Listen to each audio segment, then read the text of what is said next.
It's the Full Court Press with Eric Franson and Jason Walker. Welcome back to the to the show that we're doing right now. Following the local teams, breaking down the biggest games with in-depth analysis and team interviews. There's going to be much higher expectations, sense of awareness of what we bring to the table.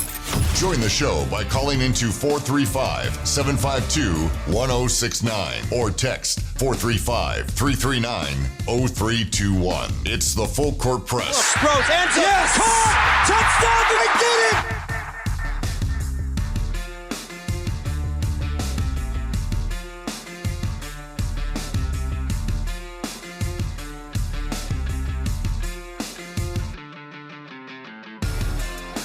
Welcome back, second hour here on the Full Court Press. Jason Walker with you here. Eric Franson has left the building, or I don't know, maybe he's still in the building. He's on his way out, going to a Jazz game, so it'll be just me for the duration of this second hour here on the Full Court Press. We have a lot to talk about, though, plenty to go through. And if you want to chime in on the Full Court Press text line, you can text 435-339-0321. Again, lots to talk about with Utah State taking on New Mexico tonight here in the Spectrum, or not here in the Spectrum. They're not playing right here, nor is this studio the Spectrum. But they'll be in the D. Glenn Smith Spectrum tonight hosting New Mexico. It's the only game that these two teams will play against each other, barring a matchup in the conference tournament, which is, I think if the season ended today, they might actually end up playing each other.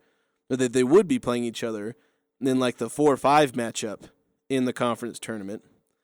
But this will be a huge matchup. It's basically the only tiebreaker the Aggies can get against one of these top teams. They've obviously earned the tiebreaker against Fresno State, which there's not really going to be a tiebreaker. They've just swept the season series against Fresno State. They have chances to sweep against UNLV. That could be maybe a little key with how UNLV is kind of on the up and coming after a bit of a rough start to their conference play. Of course, that's only if the Aggies slip up. Then they'd want a tiebreaker against UNLV.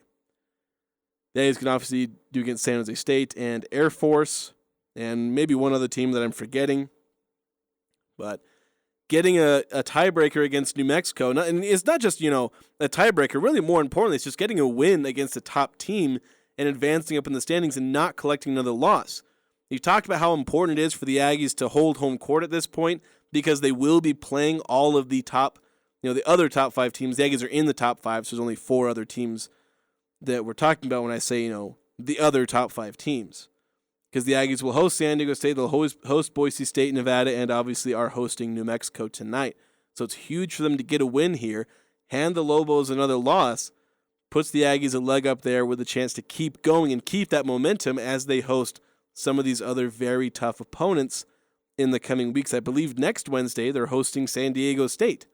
So just a huge matchup for the Aggies tonight against a very good Lobos team. We'll talk about that a little bit. We'll continue to talk about the Utah State signing class. We're going to hear some of the audio from head coach Blake Anderson. If you want to hear the full audio of that press conference, which in about 25 minutes, he had a lot of statements on a lot of players. We'd say, here's a player, and then he'd talk about him for, 20, 30, 40 seconds or so.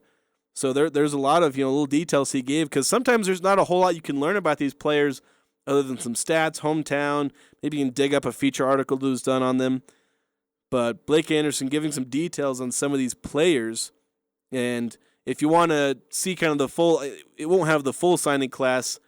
You can see who the Aggies added today, who they announced today with their signing class. I did a write-up on CashValleyDaily.com. There's some transcripts of some of the quotes that Anderson said, along with some observations, my own observations on some of the trends we're seeing in the recruiting class. Obviously, we'll be talking about that on this show, along with hearing from Coach Anderson. In the full signing classes, as we mentioned in the first hour, grand old 42 players, which is the largest. Anderson, that's the largest he'd ever seen. And the big reason why it's the largest he's ever seen is because by rule they weren't allowed to add more than 25. But there's been the waiver that allows teams to sign as many as they want to get to, I think it's 85 players. So they've signed, with a lot of transfer attrition, not a ton, but certainly a decent amount. Especially in the defensive line, they've had to add a decent amount of players. And since they didn't add a ton of transfers, they've added 3 transfers from 4-year institutions, and so they've made up for the somewhere close to I haven't actually counted, but I want to say it's somewhere close to 20 transfers away from the school. You lost 10 seniors, 30 right there ish, 30 to 35 ish players there, and a few other players they may have lost. They ended up adding 42 guys and a decent amount of preferred walk-ons. They had to have a big class to replace a lot of these guys. And a lot of junior college guys. I think they added like 2 or 3 junior college guys a year ago. I put the number in my article and I suddenly can't remember, but it was very small and certainly only single digits. They added 16 junior college transfer guys this year. They have very much been in on junior college this year. It's been a big emphasis for them, where maybe they haven't been able to get as many 4-year transfer guys, which I don't know why they'd have trouble doing that, but they haven't added as many 4-year guys, guys from 4-year programs. Instead, they focused a lot on junior college guys. So again, we'll hear from Blake Anderson pretty soon here. I'll start playing some of those clips and talking about that. Want to get to the full court press text line, though, 9315. He had a couple of texts. He says, it's crazy how well New Mexico is doing, even though they were involved with that shooting of the New Mexico State situation that went on with a member of the basketball team. You'd have thought that would have affected some of the players. And yeah, like they went through that like without a hiccup. They were undefeated, even after all of that. So it's pretty insane. They're 19-3. Granted, they're like 6-3 in conference play, so not as impressive as the 13-0 I think they started. But still a very good team. They've got 3 players averaging north of 15 points per game and are a decent defensive team to boot. They're like top 75 or maybe top 76 in both offensive and defensive rating. They're top 40 in offensive rating. So this is a good team, and it's going to be a challenge for the Aggies. 9315 also adding, says, I can't believe Eric chooses the Jazz over us. Sorry. That's how it happens. I'm actually going to go into a Jazz game, and actually I think I missed part of it, and either part of or an entire show because of the Jazz game. And it'll probably be happening again toward the end of February. So, unfortunately, our fandom of the Jazz, we don't cover the Jazz quite as, as professional journalists. We do a bit on the radio, but we are both fans of the Jazz, as well as covering them on the radio and being the affiliate here for Cache Valley. 2305 also texting in, says, were there any quarterbacks that were signed with this class? There was a guy they signed out of, I'm suddenly spacing the high school they signed him out of. It was McKay Hillstead. It wasn't in this most recent. He wasn't one of the ones they announced today. He was announced in the early signing period, so they didn't add anybody new. So I guess if you're already aware of McKay Hillstead, then obviously there was nobody new. It was just him. It's Skyridge. That's where he was. I knew it was one of the better like 5 or 6A schools. Yeah, McKay Hillstead is the only junior college, high school, 4-year transfer school. That's the only quarterback they added. They added in a lot of other positions more. So they had a lot in terms of defensive backs, and they obviously added a lot in terms of wide receivers and running backs, but they didn't really touch quarterback. They have some guys they like in the quarterback room, or at least they have guys. They talk about potential quarterback battle, because I don't think they were 100% satisfied with Cooper Legau's performance. He's obviously the starter going into camp, but Anderson talked about Hillstead coming in and battling for the job. Heck, here I think I've got the clip about a potential QB competition. I'll go ahead and just play that. Anderson's comments on what the QB room's going to be like. Well, I told them when I met with them the other day, we had our first meeting. They're going to get used to me. It's going to take a little while. That's fine. That Coop will take the first series with the ones. in the spring, and then after that, it is wide open competition. And the guy that can prove that he can move the ball and not turn the ball over at a high rate is going to have a chance to be our guy. And that'd be super easy and convenient if that happened to be Coop. But if it's not, I think we've got a really, really talented room. And I think all the guys in there add value and have the opportunity to win the job. So we're going to let them compete, but that's no different than any other position on our entire football team. Every single job is up to be won or lost. And so quarterbacks should be no different. Yeah, so Cooper clearly the QB1 at the moment. But, yeah, some of the guys they have, Bishop Davenport, he's a guy that came in and performed at times. He slung the ball around. He's got probably one of the better arms in the QB room. Cooper obviously having kind of the advantage of experience, maybe a little bit of decision-making, and probably accuracy as well. Davenport has the arm, but not quite the accuracy yet that we may like.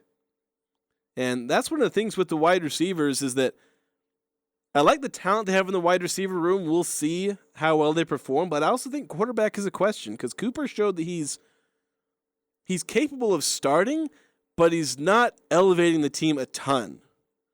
Logan Bonner, he was able to, he had really good wide receivers and maybe was elevated a bit by having great wide receivers. But he performed at times. He put the ball where it needed to be more often than not. And so maybe he wasn't like a superstar quarterback, but he was at least elevating the team with his play. And Cooper Legas and even Logan Bonner last year, Bonner wasn't elevating the team. Cooper Legas was, at times, he had his moments. He was able to help the team in terms of running. He did better than I thought he would. But by the end, it didn't feel like he was elevating the team a ton with his play.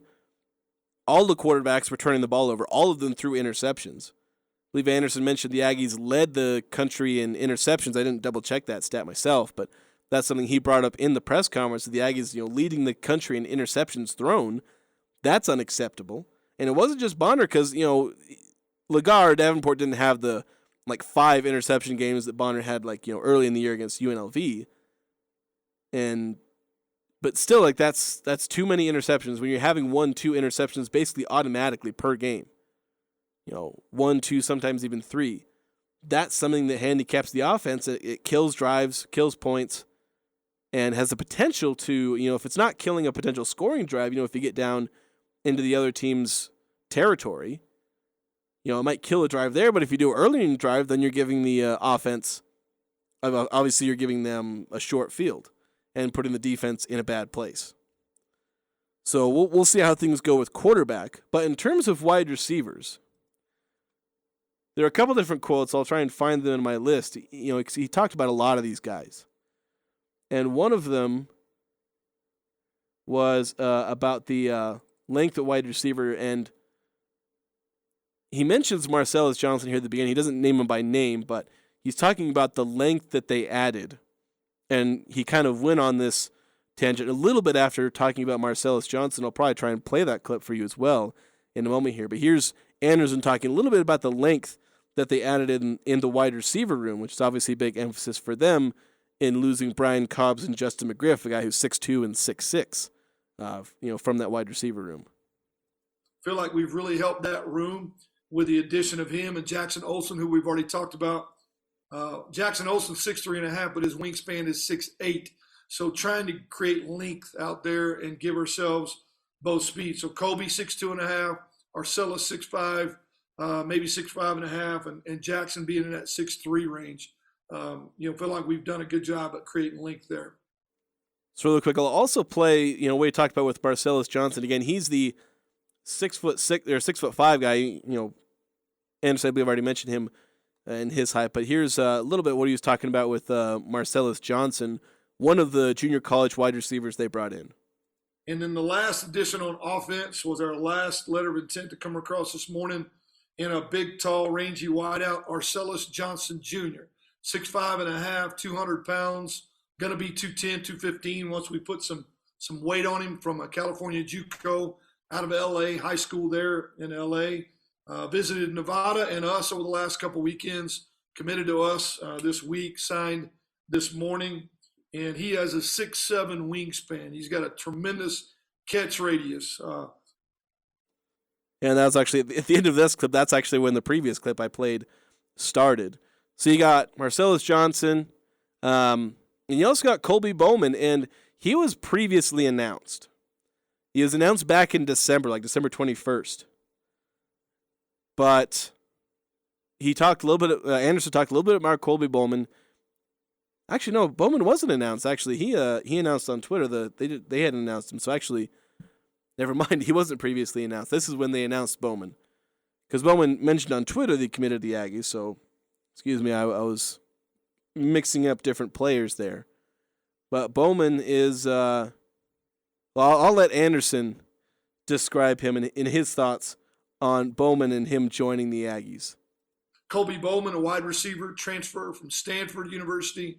And he's not here yet. Will graduate here in early March and will enroll in our last 7-week cycle, very similar to what Calvin Tyler did a couple years ago coming out of Oregon State. But he wants to get that Stanford degree, and we want to be able to allow him to do that. But was a 4-star wideout coming out of high school out of California, out of Bosco, can fly, 6'2", 210, 4'4" guy. He's got a couple years left. Excited to have him. So we will get to see him in spring, but he won't be here for a few weeks. Yeah, so you got, again, another guy. There's a lot of talent they're adding in here. We're talking about Marcellus Johnson, Jackson Olsen, a bunch of other guys. And Anderson was asked about a couple of more guys, Micah and Kahanu Davis, 2 guys of the same last name. I don't believe they're related. But there are a couple guys, and so we talked a little bit about them and also a little bit about the outside wide receiver competition, a little bit about how that room may look. So here's what Anderson had to say about that, and that'll pretty much be all the all the 4 or 5 clips I have of Anderson talking about the wide receivers at different points of his press conference today. Well, everybody ought to know who Micah Davis is pretty good because we've seen him score on us a couple times. And since we talked last, he went on to win a national championship at his JUCO. We're going to start both those guys out on the outside and give them an opportunity to compete for starting roles. With Terrell being as solid as he is in the slot, just feel like that position is solidified. Both have played inside and outside, so tremendous amount of versatility. We'll add Colby Bowman to that mix, and so this spring, try to get as much competition as possible and see how guys develop. I would not rule out a guy like Malachi Keels, who's already here, a guy like Ryder McGilvery, who's already here, Otto Tia. I mean, I think this spring is going to be huge, but both those guys will start outside, Brian, and then we will see, if need be, to slide them inside. Now, when we go 4 wides and take the tight end off the field, either one of those guys could plug inside because both can really run. Okay, I lied. I actually have more talk of wide receivers because actually one player that Anderson mentioned there was Otto Tia, and he's the guy that I kind of keyed in on as a potential next man up. He's a guy that's been on the roster for a couple of years. He actually saw some snaps of the young kind of wide receivers who weren't in the rotation. He was a guy who actually kind of ended up fighting his way into the rotation, getting a few spot snaps, maybe in 5 wide receiver sets, or sometimes spelling McGriff or Brian Cobbs. And so he had a few snaps that he was able to play, and so I felt, okay, this is the next man up in the rotation. When McGriff and Cobbs leave, Otto Tia will be one of the guys coming in. Of course, in adding so many junior college guys, that competition obviously gets a lot murkier, and Tia clearly doesn't have a guaranteed spot. But Anderson, had some praise for Tia. Of course, he also, he's saying that nothing's guaranteed, and actually his comments about Tia kind of are reminiscent of some of the things that had been said about Justin McGriff by the staff before the season. Kind of if he wants it, he'll get it. If not, he may not develop and he might get passed up. So here's Anderson talking about Otto Tia, the 6'4" wide receiver. He's right there. He looks absolutely beautiful. I mean, he's exactly what you want. He's big. He can run. He can be physical. He can elevate. He's got the hands to do the job. I think he just got to take that next step in terms of his confidence level. He had an opportunity to make a huge catch in the bowl game and didn't. But he's come back ready to work. He has all the physical traits to be a phenomenal player in this league. At some point, you just got to start believing it and doing it. And that's what the spring's going to be for. He's either going to take the next step and we're going to be saying, wow, on a weekly basis, or he's not, and somebody else is going to just pass him up. And that's the nature of recruiting and developing. For his sake, and I love the kid, I hope for his sake he has a great spring. Yeah, so really one of the biggest takeaways for me of this recruiting class is just how much potential there is in the wide receiver recruiting class. Now, I do need to emphasize that potential. And we talked about this last year where I probably said the exact same things about the recruiting class for the wide receivers. And what turned out?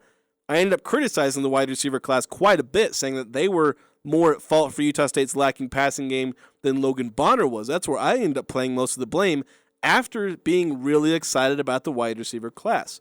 So we need to point that out, is that while I'm personally excited about this class, and I feel like there's a lot of talent doesn't mean jack in terms of producing on the field if you're not properly utilizing that talent. Whether the athlete obviously has to produce and take advantage of their own talent, and then the coaching staff and the quarterback's got to be able to utilize that talent as well. You've got guys who have the measurables.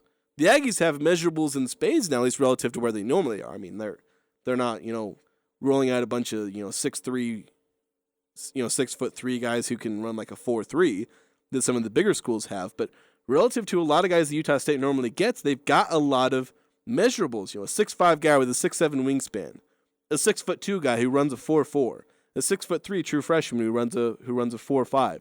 This is measurables that don't always show up at Utah State, and they've got them. But they need to take advantage. We saw Justin McGriff not be able to really take advantage of his measurables. A 6'6" guy with decent speed. Brian Cobb said was pretty solid, and he had an okay year, but wasn't as dominant as maybe we were hoping. So this recruiting class has a lot of diversity. They've got slot guys in Van Leeuwen and Terrell Vaughn, guys who can produce in the slot. Mikey Davis could also kind of be in the slot. He'll maybe bounce between being an outside and a slot receiver, depending on how good Marcellus Johnson, Otto Tia, Colby Bowman are. If he has to play a outside wide receiver, he might. But if those guys end up being good, Mikey Davis may end up taking over a few more snaps on the inside. But there's a lot of diversity with this wide receiver group in terms of skill, in terms of the types of bodies, the types of archetypes.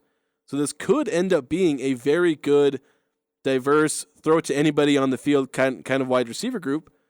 Or it could be a lot like last year, where you have tons of talent and you wind up only really being able to play like 3-4 guys because they're the only thing that's close to dependable, and it ends up hurting your offense. So we'll continue to talk about this recruiting class, some of the trends. We'll get a little bit into the defensive line, some of the comments that Anderson had on the defensive line, because it's obviously a huge deal with this recruiting class because you're trying to replace the 7 defensive linemen who left, including your top 3 pass rushers. We'll get into some of those players. Kean Sloan is the guy that Anderson had a lot of praise for. We'll play that clip. And then a couple of other guys that Anderson brought in, a couple of defensive linemen who will be big in trying to replace some of that production lost. That's coming up next here on the Full Court Press. It's cold outside, but you can keep warm inside with a quality-built, super-efficient York furnace. Count on a furnace from York because it's backed by the strongest warranties available. It's just another way we install confidence. Call Advanced Heating and Air Conditioning, your local York dealer, at 752-7272. Online at advancedheating-ac.com. York, install confidence. We're not comfortable until you are. Advanced Heating and Air. As a small business, achieving your financial goals and ambitions can be a steep and rocky mountain to climb. This is Brett Green, president of Cache Valley Bank. To conquer this mountain and achieve your goals, it takes planning, hard work, and discipline. At Cache Valley Bank, we have the resources, expertise, and flexibility to help you scale your way to success. Give us a call. Let's work together and climb the mountains that await. Cache Valley Bank, member FDIC. Let's talk about getting your car registered. What a pain! With registration and emissions, it takes hours. Valvoline Instant Oil Change in Logan, across from Aggies, will take that pain away. Stop in to get your oil changed and have the emissions test done. Then re-register your car. It's that easy, all in one stop. The best thing? You can stay in your car while their trained pros service your vehicle. Valvoline Instant Oil Change, 695 North Main, open 7 days a week. Crystal Vision would like to thank their clients for their best year yet. They're grateful for your business and trust. It's a new year, so time for a new look. Crystal Vision, the gold medal winner in Best of Northern Utah, has a frame style you'll love that will set you apart from others. Take in your current prescription and let Crystal Vision fit you into a new look. Let this be the year your glasses feel like they were made for you. Crystal Vision on 14th North or online at crystalvision.com. It's never too late or too cold to get rid of that old vehicle. Now is the time to earn extra cash by calling DD Auto and Salvage. Let them pay you for that junk vehicle. DD Auto and Salvage makes it so easy and fast to get rid of your junker vehicles by paying you the most money possible. Pickup is available. If you have metal, DD Auto and Salvage in Logan wants to pay you today. Call 787-1204. That's 787-1204 today. See store for details. The Doug Gottlieb Show. Is there a doctor here? Listen. Here's Aaron Rodgers talking about this weekend's game. Yeah, I mean, for sure. Just because you don't know what the future holds. If you're the Packers, you sit there and go, here we go again. And I will also be honest with you, he's answering a question of it being his last game at Lambeau Field. I don't know why Aaron does this. The Doug Gottlieb Show. Weekday afternoons from 1 to 3 on Sports Talk Radio, 106.9 FM, 1390 AM. The Fan. Following the local teams, it's the Full Court Press with Eric Franson and Jason Walker.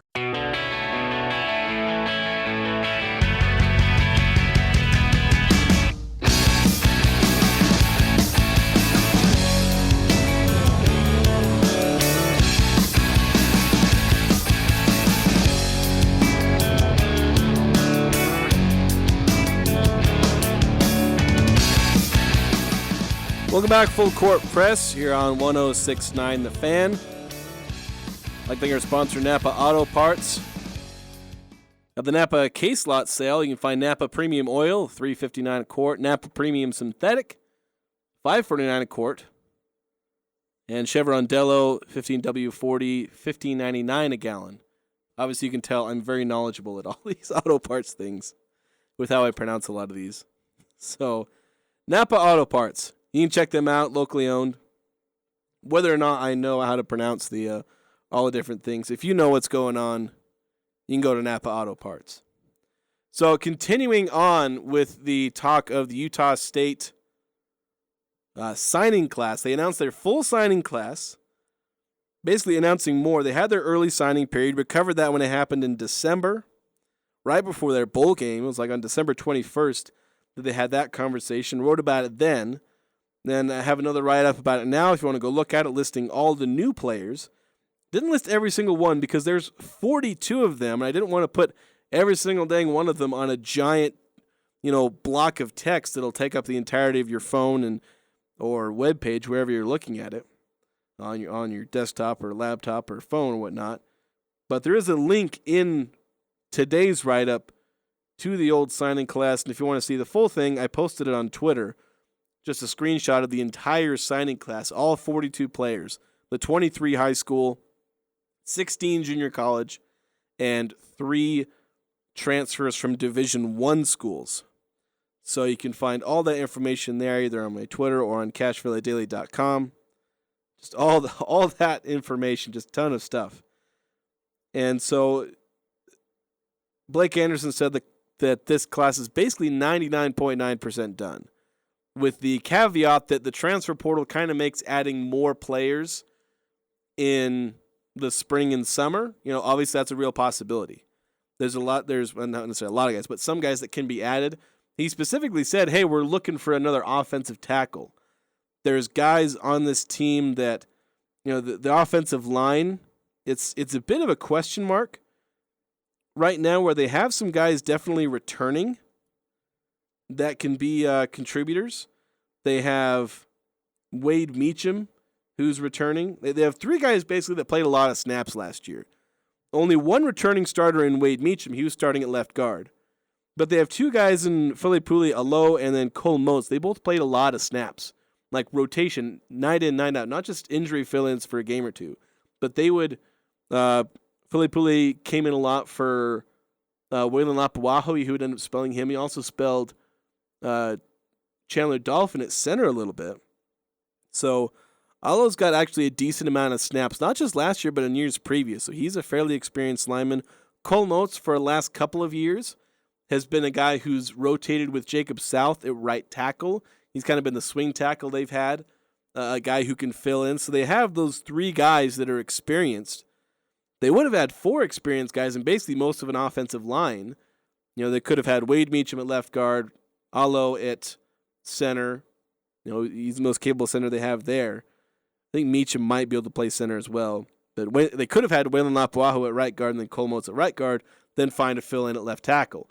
But then Lapuaho decided to go to BYU and transferred in like a matter of minutes, basically.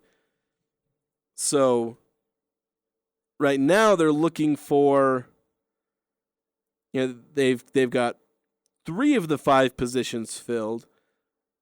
Philly Pooley can play either center or right guard, just depends on who they may add. They added 1 offensive lineman in this recruiting class who could probably play this year, and that's Jake Hellman. He's a tackle. Maybe he could come and play left or right tackle. But that's a question mark. It's always a question mark adding a junior college guy and say, all right, can he just step in and play all the Division I snaps right away? That's not always a great option. It's why Anderson mentioned he might bring in a veteran offensive lineman, it'd be through the portal in this case, find a veteran offensive lineman, a veteran offensive tackle, just to give a little bit more depth. They'll have some guys coming up through the ranks that, they don't have experience now, but they've been in the system and they've been training and adding weight and getting better. So even if they don't have experience there, they'll probably be ready. But it'd always be nice to add a veteran at what'll be one of the most important positions. Got to add a veteran at left tackle, most likely. You got to have somebody there. But probably the biggest position of note, at least in terms of paying attention to for this class, was defensive line. Because for a minute there, we thought, after the bowl game, we thought, all right, this is a team that's got a ton of defensive line talent. They had Patrick Joyner. He was the backup. You had Daniel Grishik and Byron Vaughns. Arguably 2 of your best defensive players. Thought, okay, they're returning. And you have Patrick Joyner. And you got a bunch of guys, there's some injuries, but those guys would come back. Then you're returning guys like Tavian Coleman, who filled in for those injured guys. And, bringing all that back. And suddenly they're all gone. Coleman's gone. Joyner's gone. Grishik's gone. Byron Vaughns is gone. Philip Paye is gone. So many guys gone. And now, your entire defensive line rotation is gone. 3 defensive lineman rotation. Guys who are playing regular snaps when healthy. They're all gone. Your top 3, basically your entire pass rushing lineup. Your top 2 starters and then the 1 guy you'd bring in to spell either of them. They're all gone. You're replacing your entire defensive end rotation. You're replacing most of your defensive line rotation. Holly Motuapuaka is the only guy returning. That was basically a consistent player in that rotation. So who did they bring in? Who do they have in this recruiting class now? Well, they have a few guys. A couple of guys they brought in today that are of note. And we'll play a clip of him talking about it. We'll introduce him really quick. Anderson will go over some of the same details, but I want to give you the full context just to understand what he's saying. There's a couple of guys actually out of the same college, and the Aggies brought 3 guys from the same college. The college of San Mateo, hometown of Tom Brady, San Mateo, California. They brought 3 guys out of the college of San Mateo. One of them is Jake Hellman. I've already mentioned him, the 6'6", 300-pound offensive tackle who could come in and probably be a guy on the 2 deep right away. They also brought in Von Mamea and Foliponu Mosley. I might have butchered one or both of those. But Mamea and Mosley are 2 defensive tackles. They were teammates on that same defensive line rotation. Didn't put up a ton stat-wise, but they are interior defensive tackles. You wouldn't expect a ton of stats. Combined, they had 23 tackles, 3.5 tackles for loss and a sack. But again, defensive linemen. So let's hear a little bit about these 2 players, a little bit about the defensive line rotation, some of the things Anderson said about it, as soon as I can find the clip. It's somewhere on here. I really hope it's on here because I cut it out. Here we go. This should be it. We'll play this for you guys. Anderson's thoughts on these 2 players he added and some about the defensive line.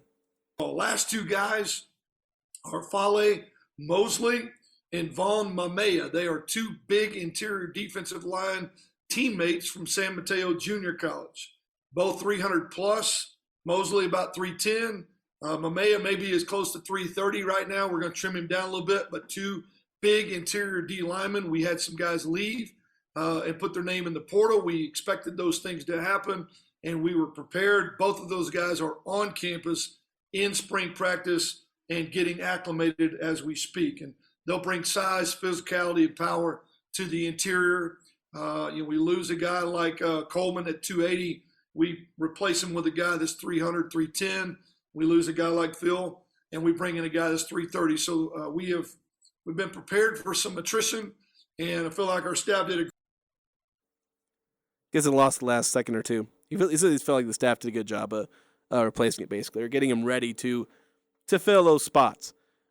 And the thing with these two guys, it's kind of like the conversation we had about wide receivers, where you feel like they've got some guys with the measurables. You add 2 big-body defensive tackles who can maybe come in, fill those spots. They're not positions that are really there to be super athletic and just make tackles. They're there to plug gaps, not get moved, maybe get some penetration into the backfield. You've added 2 guys that can potentially do that. At least they have the measurables. And that's something that Anderson, he's talked about that kind of ever since he came in here. Like when he came in 2021, he kept talking, when they were struggling, he said, yeah, we're not as big as we want to be. He felt like they had speed, maybe not size, and they were getting outsized. And they talked about that last year where they just felt like they didn't have the size. Didn't have the size maybe at corner or at wide receiver or on the offensive or defensive line. So he's added a lot of guys with measurables to this team to try and have that. So we'll see how well this goes. He's clearly going after certain types of players. A lot of these guys aren't being ranked by recruiting sites. That's kind of another takeaway I had, is that they're not ranked by recruiting sites, but they have the traits that Anderson wants. They may not be these mainstream guys that these recruiting sites go after, and maybe that's a bit of a red flag. He's going after guys who, if they were talented enough, they would be getting noticed. They would be getting recognized by his recruiting sites. But in the end, if Coach Anderson is able to develop guys, then he can take these guys who may not, they may be getting looked over because they're the complete package right now.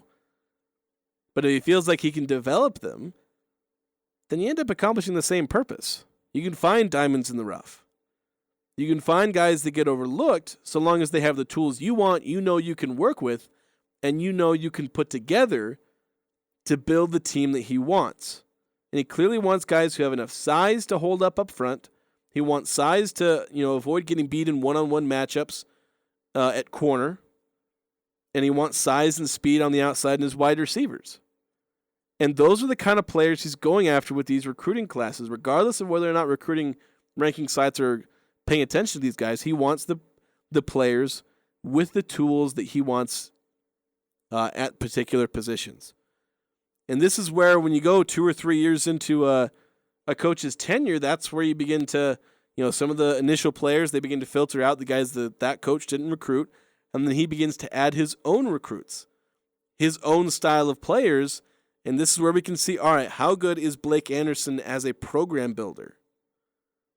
Because he came in and showed that he could coach. He and the staff showed they could coach when they have good players. But can they sustain that by building a program full of the right type of players? We see a place like Wyoming, they bring in a bunch of guys who are all big, strong, physical. They're burly, and they muck things up, and they play kind of bit of an old school smash mouth type of football. And that's their identity, and they make it work.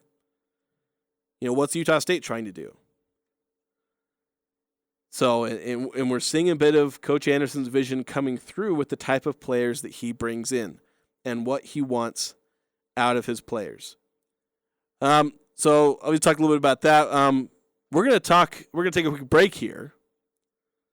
And then we're going to come back. We're going to talk a little bit about Kean Sloan. He's basically the new hope for the defensive line. That's a lot to put on him.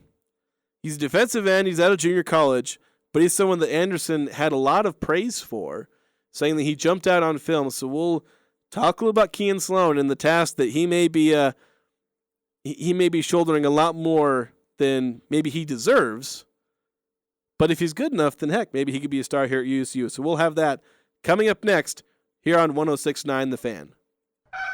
Attention all bargain hunters. Are you in the market for a new appliance but don't want to break the bank? This is Jay with Daryl's Appliance.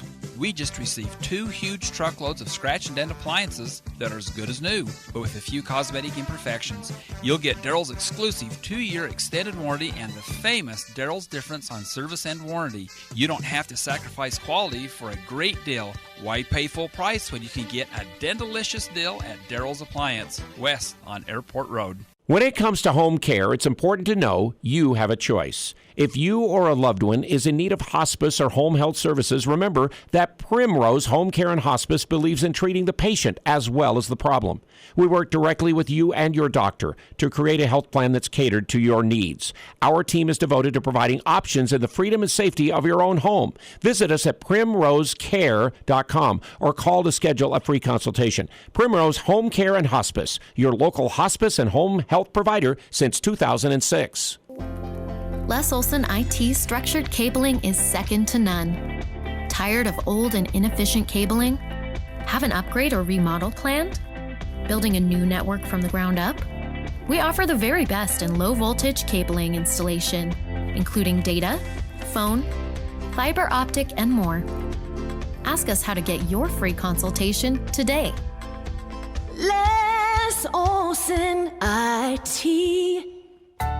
Hi, this is James Stevens with White Pine Funeral Services. At White Pine, we value compassion, integrity, and service. We are committed to serving you and treating your family as our family. We will be here when you need us most, to listen, to help, and to provide exactly what your circumstances require. At White Pine, we promise to dedicate our time and attention to you and your family. We invite you to come by and meet us. We're confident you'll feel a difference.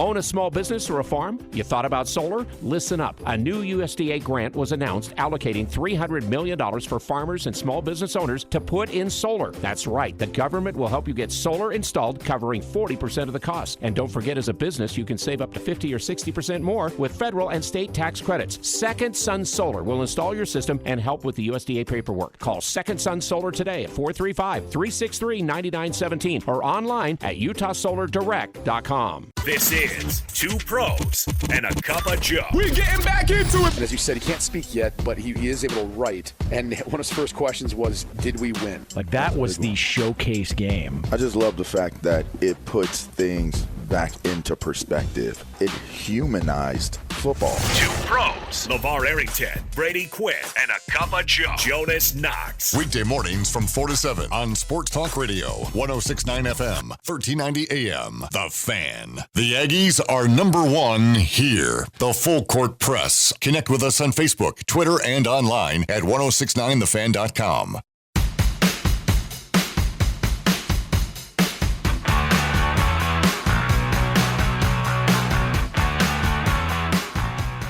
Hello, welcome back.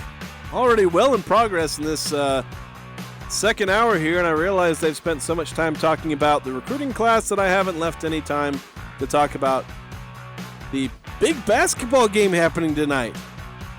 I did tease playing one more clip regarding CN Sloan talking about him, so I'm going to play that.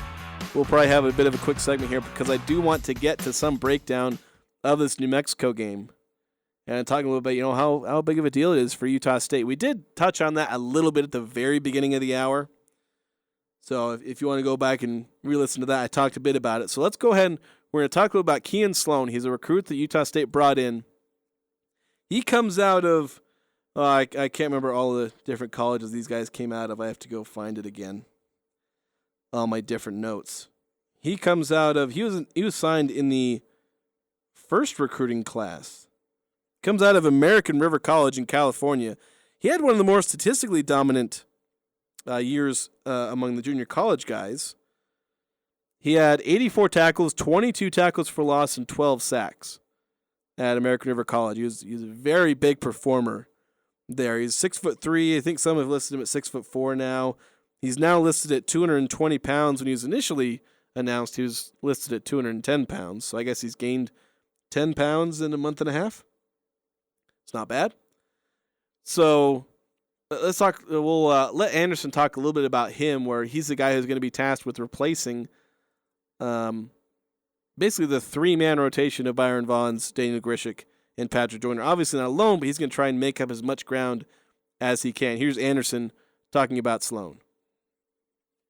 I think number one, I think he could be the feature guy at the position. Kean Sloan's tape was the most fun of any guy I watched in this entire recruiting process. We all knew that we had some potential exits coming from our defensive end position. We had some guys that were going to explore the portal and look other ways, and we've seen. I know Daniel has already landed at Cincinnati, and I don't know what's going to happen with Byron, but we prepared early, and Kean Sloan was the best film that I watched, the defensive end. He was an All-American. He's the Defensive Player of the Year, I think, in that region, in the California JCs. And what you saw on tape is what we saw on tape. A guy who has an unbelievable motor. He plays harder than anybody we've seen on film. He reminds me of watching Nick Henninger play. He's a little longer. He does need to put on some weight. He's here right now. And his work ethic that we saw on tape is exactly what you see every day in our offseason. He has made an immediate impact. Our staff loves him in the offseason. And I think he can be that every down edge player that makes it really, really hard for quarterbacks because he chases so well, plays so hard. So similar to what you saw Byron and DG do, what we've seen Nick Henninger do, we think that Kean Sloan and also Maka Tuakoya is with us as well. So we have planned for these things and have done, I think, a really good job of having really quality players. Yeah, I think I got another one cut off there. But yeah, basically Anderson talking about Kean Sloan, one of the guys who we can hope will try to replicate some of the production. He's a bit slight, again, only 220 pounds. He's got to add some weight. I thought Daniel Grisham was small at 245 pounds. That's passable if, on the small end for, maybe a speed pass rusher, which that's kind of Grisham's thing. He was fast and he'd get around guys, not necessarily power and bowl through them the way that a 6'5", 280, 290-pound Byron Bonds did. But we got to see what Sloan can do. There's a lot of pressure on him, and it's kind of unfair that he is having to come into this situation where there's so many guys leaving, and suddenly he's the only guy left. And maybe some other up-and-coming pass rushers who've been developing for the Aggies, but it's a big thing to watch for the Aggies. How will their pass rush, can it be decent? Can they have decent players as edge rushers and edge-contained guys after losing such quality players? So that's really something to watch for now. We're going to take another quick break. We'll finish out the show talking about the Utah State-New Mexico men's basketball matchup happening, not too long from now. So we'll get to that coming up next here on 106.9 The Fan. Want to set yourself apart from the competition? The Leadership MBA at Utah State University will help you lead companies and drive change in your organization. You can attend in person in Logan on Thursday evenings or take an interactive online class. Complete your MBA in as little as a year. Apply before March 1st to be considered for summer semester. Contact the MBA office for a waiver of the $55 application fee. Learn more at utahstatemba.com. That's utahstatemba.com. It's engagement season. Time to find the perfect ring. S.E. Needham Jewelers is known for beautifully cut diamonds at excellent prices. Guys, the sparkle is what matters most in the diamond you give your sweetheart. Our diamonds stand apart from those of other stores. Come view our diamonds under magnification. Select a diamond that fits your budget and then have it mounted in a ring that she'll love. Remember, you get S.E. Needham quality at internet pricing. Open Monday through Saturday 10 to 7, where Utah gets engaged. S.E. Needham Jewelers, middle of the block at the sign of the clock. Cache Valley Ear, Nose, and Throat is locally owned and operated inside the beautiful new Three Peaks Medical Plaza in North Logan. Expect the most cutting-edge techniques, qualified doctors, and friendly staff to ensure the highest quality patient care. The ENT providers have extensive training to properly treat ear, nose, and throat conditions for adults and children. Cache Valley Ear, Nose, and Throat serves all of northern Utah and southern Idaho, accepting most insurance products including SelectMed. Go to CacheValleyENT.com for appointments and details. Cache Valley Ear, Nose, and Throat, located in North Logan and Providence. We're heading into some crazy weather this winter, which means power outages. Tyler and his team at Golden Spike Electric can install a Generac automatic standby standby generator for your home so you can avoid issues when the power goes out. If you have one already, Golden Spike Electric can maintain your Generac automatic standby generator for you. Find them online at gsegenerators.com or call 435-257-3016. Golden Spike Electric and Generac automatic standby generators. Power you can count on. Experience Sunday brunch at Prodigy Brewing on Center Street. Churro French toast, beignets and berries, and everyone's favorite chilaquiles. A delicious combination of eggs, house-made enchilada sauce, tortilla chips, avocado, and pico. Brunch has an all-new meaning of tasty when you visit Prodigy Brewing. Served Sundays 10 a.m. to 4 p.m., Prodigy's atmosphere is vibrant, energetic, and friendly. Whether it's with family or friends, Sunday brunch at Prodigy Brewing is a delicious experience. Prodigy Brewing, exceptional food, extraordinary service, and family-friendly on Center Street in downtown Logan. Ladies and gentlemen, this is The Odd Couple. Mic check. With Chris Broussard and Rob Parker. When you look at these NBA numbers, it's easier than ever to score in the NBA. Broussard could have a double-double with 15 points and 10 rebounds. I do think I could go for 4 points in today's NBA. I might even get a basket if Nancy Lieberman is guarding me, okay? With Chris Broussard and Rob Parker. Weeknights from 6 to 8 on Sports Talk Radio, 106.9 FM, 1390 AM. The Fan. Interviews, analysis, and a little bit of fun mixed in. The Full Court Press on Sports Talk Radio, 106.9 FM, 1390 AM. The Fan.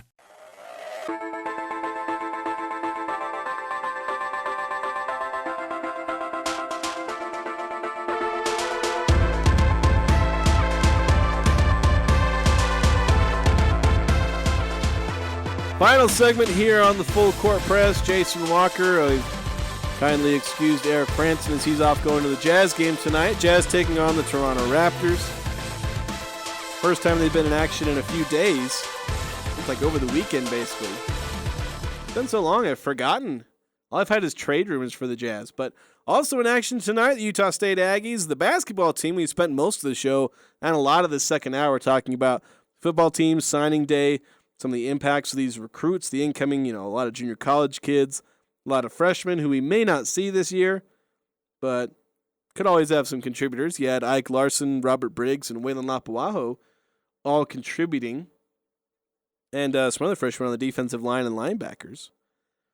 But tonight, Aggies have a crucial game against the New Mexico Lobos. Trying to win, they're only going to play once. This is the only time the Lobos and the Aggies will meet unless they meet in the conference tournament, which is possible if they wind up in like a 4-5 matchup. But Lobos come in at 19-3. They're 30th in the net. Utah State 34th. So I don't believe this is a quad one because I think you have to be in the top 25, or maybe it's top 30. It's like fringe quad one since they're hosting them. But aside from quad one and resume, at this point the Aggies are almost beyond talking about the resume because they probably just won't end up having enough. So for them, it's just about getting tons of wins, get as high as you can in the standings, beat all of the teams. If you wind up running the table at home, if you hold home court, don't lose to anybody in conference at home, then maybe at that point you might be able to talk about your resume because you'll have beat some solid teams in Nevada, Boise State, San Diego State, New Mexico, UNLV, whatnot. But until that point, until you've maybe actually built up a resume, this is just about getting wins, just about getting W's on the board against a really good New Mexico team. This is a team that comes in 34th in the country in offensive rating, 76th in defensive rating. So being top rating, both offensive and defensive rating, not easy to do.